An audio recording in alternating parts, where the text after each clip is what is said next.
Breve História da Religião.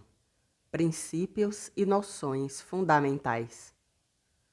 Deus, sapientíssimo Criador de todas as coisas, ordenou-as todas a si como a um último fim, ou seja, para que lhe dessem glória, manifestando as divinas perfeições nos bens que lhes comunicou. O homem, criatura principal deste mundo visível,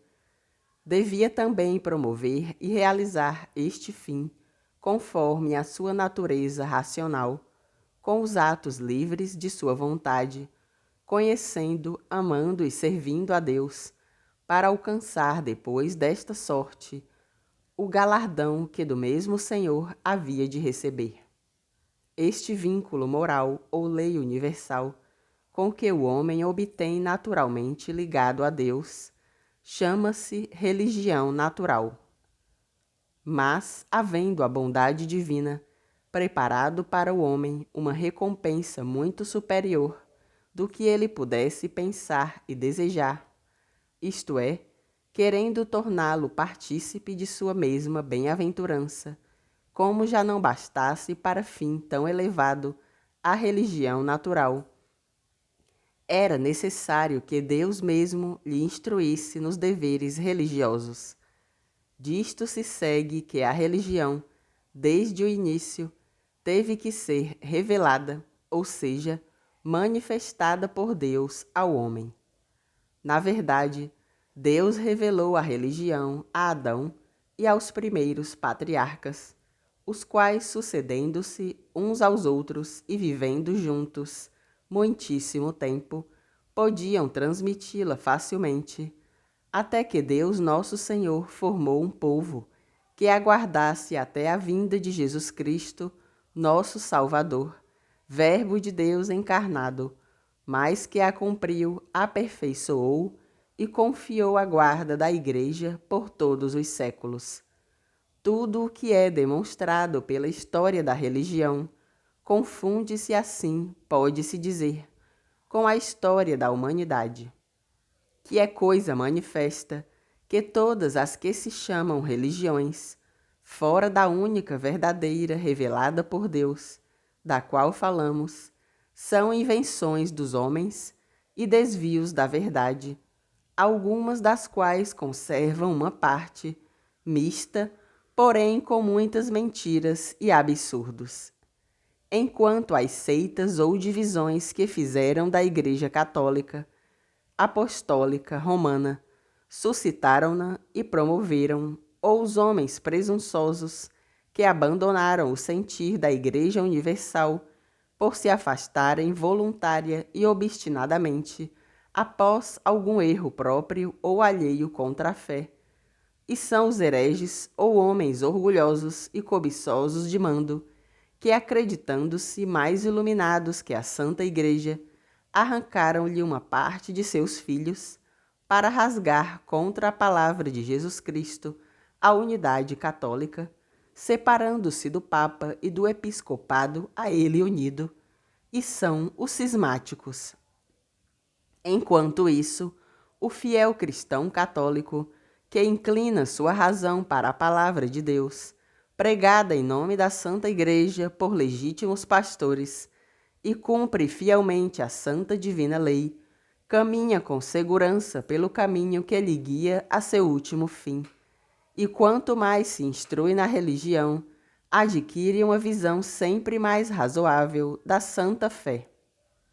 Este foi totalmente o modo estabelecido por Deus para a perpétua tradição da religião, a sucessiva e contínua comunicação dos homens entre si,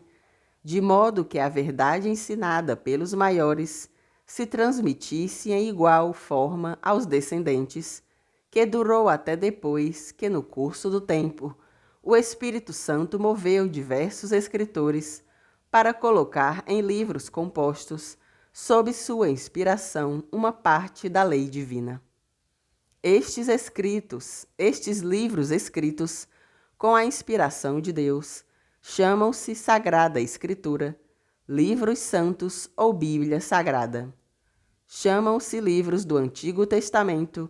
os que se escreveram antes da vinda de Jesus Cristo e os que foram escritos depois, chamam-se do Novo Testamento.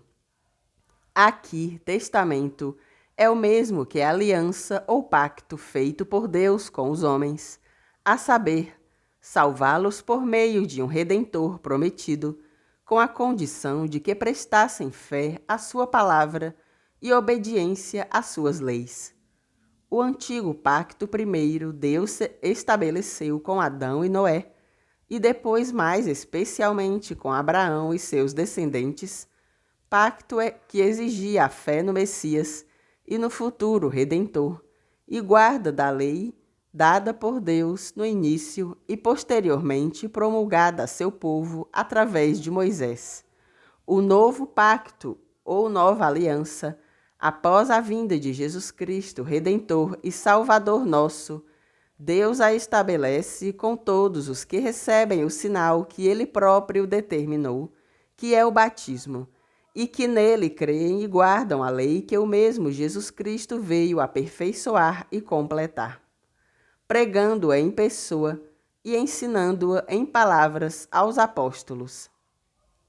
Estes receberam de seu divino mestre mandato de pregar por toda parte o santo evangelho, e na verdade pregaram-no realmente em palavras, antes de ter sido escrita por inspiração divina, como era então. Mas nem todos, nem apenas os apóstolos escreveram, e certamente nem escreveram tudo o que tinham visto e ouvido. Porquanto, acabamos de dizer, e pelo que indicamos no número 5, compreende-se a suma importância da tradição divina, que é a mesma palavra de Deus, declarada por Ele mesmo de viva voz a seus primeiros ministros. Nela também se estriba nossa fé em base muito sólida. Essa tradição divina, junto com a Sagrada Escritura, ou seja, toda a palavra de Deus escrita e transmitida de viva voz, foi confiada por nosso Senhor Jesus Cristo a um depositário público, perpétuo, infalível, ou seja, a Santa Igreja Católica e Apostólica,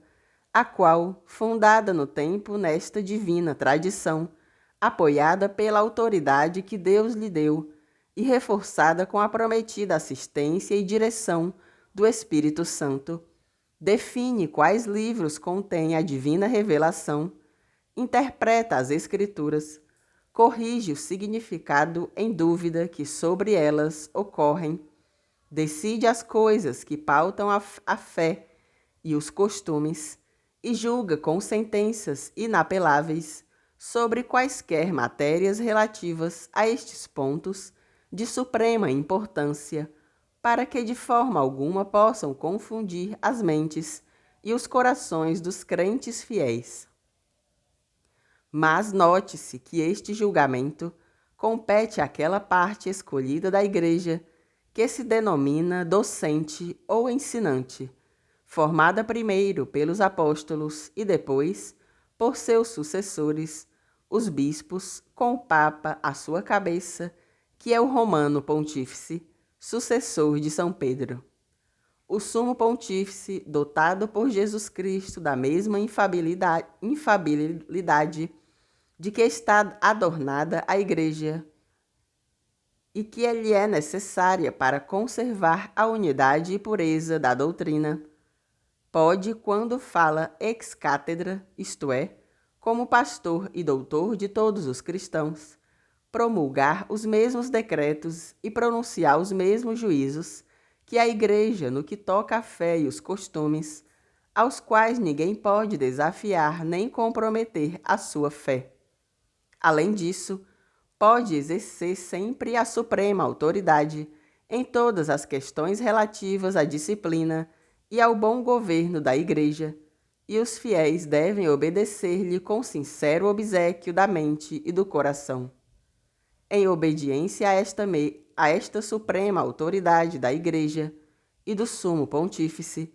por cuja autoridade propõe-se-nos as verdades da fé, impõe-se-nos as leis da Igreja